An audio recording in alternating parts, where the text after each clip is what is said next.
பப்பா ராமதாஸ் சுவாமிகள் வந்து கடவுளை தேடி இந்தியா முழுவதும் மேற்கொண்ட பயணங்கள், இது எல்லாம் அந்த புக்கை படிச்சுட்டு நம்ம சுவாமி அதே போல் போயிருக்காரா? இவங்க 2 பேர் பயணங்களில் கொஞ்சம் ஒப்பீடு பார்த்தனா எப்படி இருக்கும்? அதை பற்றி சொல்லுங்களேன். என்னை பொறுத்த மட்டும் பாப்பா ராமதாஸ் போன பயணங்கள் வந்து ரொம்ப சுலபமான பயணம். தன்னை முழுமையாக ஒப்படைச்சிட்டாரு. யார்கிட்ட? ராமன்கிட்ட ஒப்படைச்சிட்டாரு. ராமனுடைய கைடன்ஸ் அவருக்கு அடுத்தடுத்து கிடைச்சிட்டே இருந்தது. அதனால் ரொம்ப சுலபமாக அவர் வந்து போய்கிட்டே இருந்தார், மூவ் பண்ணிட்டு போய்கிட்டே இருந்தார். அவருக்கு ராமநாம உச்சரிப்பை தவிர்த்து வேறு எதுவுமே கிடையாது. மேற்கொண்டு ஸ்ரீரங்கத்தில் வந்து அந்த அம்மா மண்டபத்தில் வந்து சன்னியாசரை வாங்கிக்கிட்டார். ஸோ சன்னியாசிகளுக்கு நம்ம நாட்டில் என்றைக்குமே ஒரு மரியாதை உண்டு, ஒரு பக்தி உண்டு. சன்னியாச கோலம் தரித்து போனதுனால இந்தியாவில் எல்லா இடத்துலையும் அவருக்கு வேண்டியதெல்லாம் கிடைக்கிறது. ஒரு ஆகாரமோ மற்றதோ மக்களுடைய ஒரு மரியாதையோ எல்லாம் கிடைக்கிறது. அவர் போன இடங்கள் பூரா அவர் நினச்சி போன இடங்கள் கிடையாது, அவரை இழுத்துட்டு போன இடங்கள்.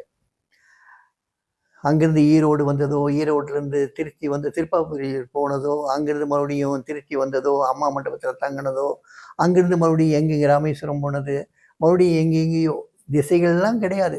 எங்கே எந்த சாது கூப்பிட்றாரோ அவர் பின்னாலேயே போயிடுவார். அதனால் அவருக்கு வந்து எதையுமே நிர்ணயம் பண்ண வேண்டிய அவசியமே இல்லாமல் இருந்தது. சன்னியாச கோலம் தரித்ததுக்கப்புறம் அவருக்கு சாப்பாட்டு பிரச்சனையும் இல்லாமல் போச்சு. கையில் காசு வச்சிருக்க வேண்டிய நிர்பந்தம் இல்லாமல் போயிடுச்சு. மேற்கொண்டு அவரை கவனிச்சுக்கிறதுக்குன்னே ஒரு பையன் வந்து சேருவான், ராம்சரண் தாஸ்னு ஒருத்தர் வந்து சேருவான். அவன் கடைசி வரைக்கும் கூட இருந்து அவருக்கு வேண்டிய பணிவிடைகள் எல்லாம் பண்ணிடுவான். இவர் அப்படி எல்லா இடங்கள்லையும் பக்தர்களுக்குலாம் இருக்குது, அவங்க நல்லா கவனிச்சுக்குவாங்க. சில இடங்களில் மட்டும் கஷ்டப்பட்டிருப்பார். ஒரு ஆகாரத்துக்கு கஷ்டப்பட்டிருப்பார், தங்குறதுக்கு கஷ்டப்பட்டிருப்பார். அதை பூராமே வாலண்டியராக அவர் கஷ்டப்படணுங்கிறதுக்காகவே பண்ணியிருப்பார்.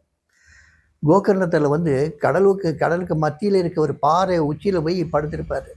2 பேருமே, ராமச்சரண் தாஸும் பாப்பா ராமதாஸும். ராத்திரி கடுமையான குளிர் காற்று அடிக்கும், அதில் வந்து விரைச்சி போய் படுத்திருப்பாங்க 2 பேரும். ஆனால் இது அவங்களா தேடிக்கிட்டது, அந்த அனுபவத்தை வேணுங்கிறதுக்காக.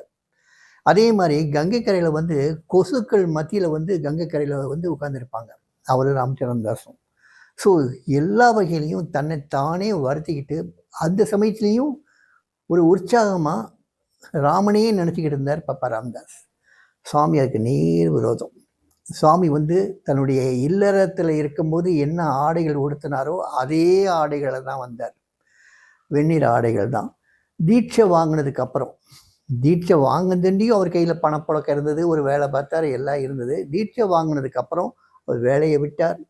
கையில் பணப்புழக்கம் கிடையாது. குடும்பத்தை வந்து அவர் விட்டு வந்தது வந்து வெறுப்பில் விட்டு வந்தது இல்லை, ஒரு அவ்வளோ பிரியமாக இருந்த குடும்பம்தான். இருந்தாலும் இந்த ஆன்மீக வேட்கை வந்து அவரை இழுத்துட்டு போச்சு. அந்த ஆன்மீக வேட்கையினுடைய வேகத்துக்கு அவர் ஈடு கொடுத்து போனார். ஆனால் அதே சமயத்தில் எங்கேயாவது ஒரு இடத்துல வந்து குடும்ப ஞாபகம் வரும், திருப்பி குடும்பத்துக்கு வருவார். அப்போ எல்லாத்தையும் வந்து ஒரு வசவு வாங்குவார். எல்லாருமே அவரை வந்து ரொம்ப கடுஞ்சொற்களால் சொல்லுவாங்க. மறுபடியும் அங்கேருந்து வெளியேறிடுவார். மறுபடியும் வந்து ஆண்டவன் அவரை எங்கெங்கேயோ கூட்டு போகிறாப்புல. ஆனால் இவர் போன இடங்கள் பூராவுமே எங்கெல்லாம் ஞானிகள் வாழ்ந்தாங்களோ அங்கெல்லாம் இவர் போனார். ஞானிகள் வாழ்ந்த பிரதேசங்களை இவர் விசாரித்து போனார். ஞானிகளுடைய அந்த இடங்களில் உள்ள ஞானிகளுடைய உபதேசத்தை படித்தார். அந்தந்த ஞானிகளுடைய சமாதியில் வந்து அவர் கொஞ்ச காலம் இருந்தார்.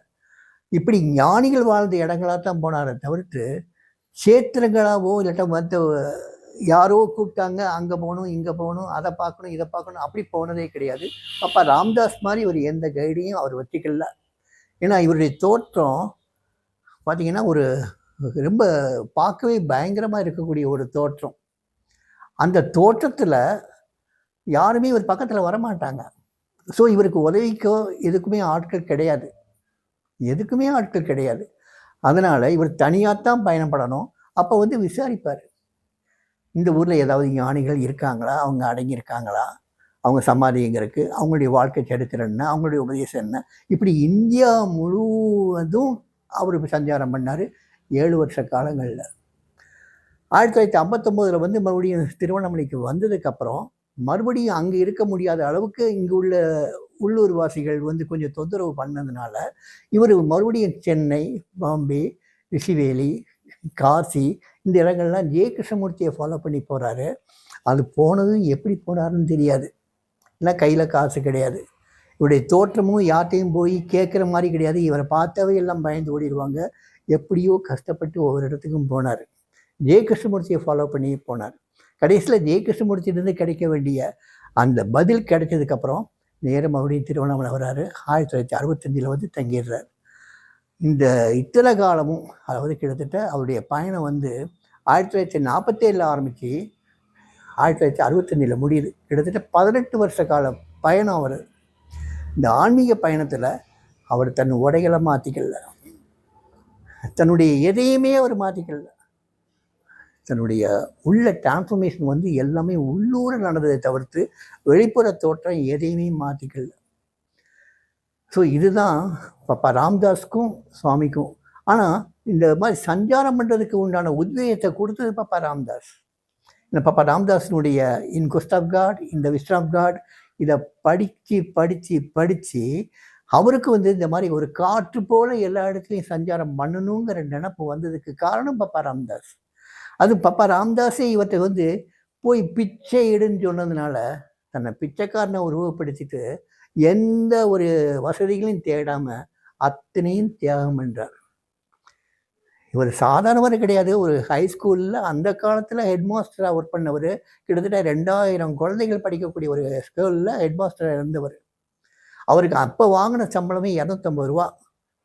எப்போ 1942 43 வாங்கின சம்பளமே 250 ரூபா. 47 வரைக்கும் அந்த சம்பளம் இருந்தது. அதெல்லாம் விட்டுட்டு தான் வர்றாரு. விட்டுட்டு பார்த்தது பூராமே ஞானிகள் சமாதிகள், ஞானிகள் வாழ்ந்த இடங்கள். அது இமயமலையில் இருக்கட்டும், இல்லாட்டா கன்னியாகுமரியில் இருக்கட்டும், எங்கேனாலும் சஞ்சாரம் பண்ணார். கன்னியாகுமரிக்கு போயிருக்கீங்களான்னு கேட்டார். சுவாமி தோப்பு போயிருக்கனேன்னாரு. ஏன்னா அங்கே முத்துக்குட்டி சாமிகள் வாழ்ந்ததுனால அங்கே சுவாமி தோப்பு போயிருக்காரு. அது எப்படி முத்துக்குட்டி சாமிகளை பற்றி அவர் தெரிஞ்சது தெரியல. தூத்துக்குடி போயிருக்கேன்னாரு. தூத்துக்குடி எப்படி சாமி போனீங்க அப்படிங்கிறதுக்கு, இல்லை அந்த வே டு முத்துக்குட்டி சாமிகள், நான் தூத்துக்குடி போயிருந்தேன். உனக்கு தூத்துக்குடிக்கு இன்னொரு பேர் இருக்குது தெரியுமான்னு கேட்டார். யாருக்குமே தெரியல, தூத்துக்குடிக்காரங்களுக்கே தெரியல. அந்த ஊருக்கு இன்னொரு பேர் திருமந்திர நகர்னு சொன்னார். மைனூட் டீட்டெயில்ஸ் எல்லாம் சொல்லிக்கிட்டு இருந்தார். அதே போல் ஒருத்தர் கரூர்லேருந்து வந்தார். சாமி எங்கள் ஊருக்கு வந்திருக்கீங்களா சாமி, கரூருக்கு வந்திருக்கீங்களா சாமின்னு கேட்டார். நான் கரூர் வரல, ஆனால் நெரூர் போயிருந்தேன்னாரு. அந்த கரூர்லேருந்து நெரூர் ரொம்ப பக்கம். அங்கே வந்து ஒரு ஞானியினுடைய சமாதி இருக்குது. அந்த சமாதியில் போய் நமஸ்காரம் பண்ணி வந்திருக்கார். ஸோ இந்த மாதிரி ஞானிகள் வாழ்ந்த இடங்களாக போயிருக்காரை தவிர்த்து வேறு சாதாரணமான உள்ள அங்கே ஒரு தீர்த்தம் இருக்குது, இல்லாட்டா கோயில் இருக்குது, அது போகணும் இது போகணும் அப்படி இல்லை. ஞானிகள் வாழ்ந்த சேத்திரங்களுக்காக போனார். பாப்பா ராம்தாஸ் ராமன் எங்கெல்லாம் கூட்டு போனானோ அங்கெல்லாம் போனார். அட்வென்ச்சரிசம் நிறையா பண்ணார் பாப்பா ராம்தாஸ். எங்கனாலும் நட, வெயிலையும் மழையிலையும் குளிர்லையும் தகுந்த ஆடைகள் இல்லாமல் எங்கனாலும் போனார். பாப்பா ராம்தாஸ் வந்து நம்ம சுவாமிக்கு பெரிய இன்ஸ்பிரேஷன் இந்த சஞ்சார வாழ்க்கைக்கு. ஆனால் ரெண்டும் வந்து வெவ்வேறு விதமாக இருந்தாலுமே அந்த மனோநிலைமை பார்த்திங்கன்னா 2 பேருமே பகவத் தியானத்தில் தான் போனாங்க. ஸோ அந்த ஒற்றுமை ஒன்று தான். மற்றபடி 2 பேருக்கும் ஒற்றுமைங்கிறது இதில் கிடையாது. 2 வெவ்வேறு பாதைகள்.